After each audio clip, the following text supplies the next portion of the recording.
And good evening, New Mexico. It's really like deja vu here on the Night Beat. Yeah, for the second night in a row, we have to talk about a fire in our bosque near Montano. In fact, this one we're talking about is just a few yards really away from the fire that we told you about last night in our newscast. Our Emily Faith was out at today's fire. And Emily, I mean, it's kind of suspicious. Both fires happened so close to one another. But what are Albuquerque firefighters saying about them?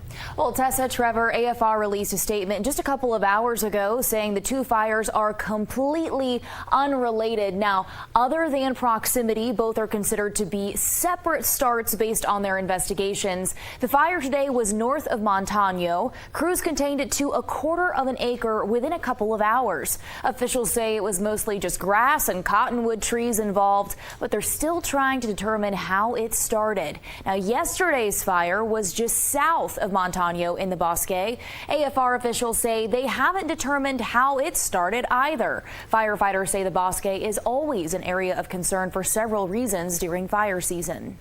We've got residents right behind us, right up next to the bosque, so that's a big concern for us for any fire that gets started down here.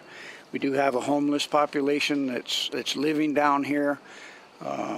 We're in the middle of the cotton bloom for the cottonwoods, which is just like gasoline on the ground.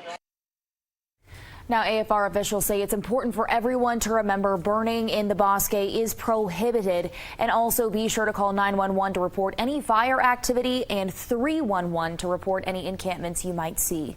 Tessa, Trevor, back to you.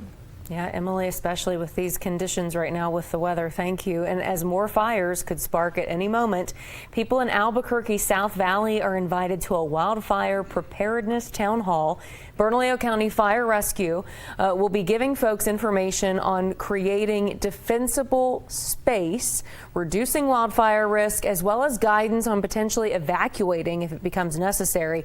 That town hall will be a week from tomorrow, Thursday, June 26th at 6 in the evening at the Los Padillas Community Center.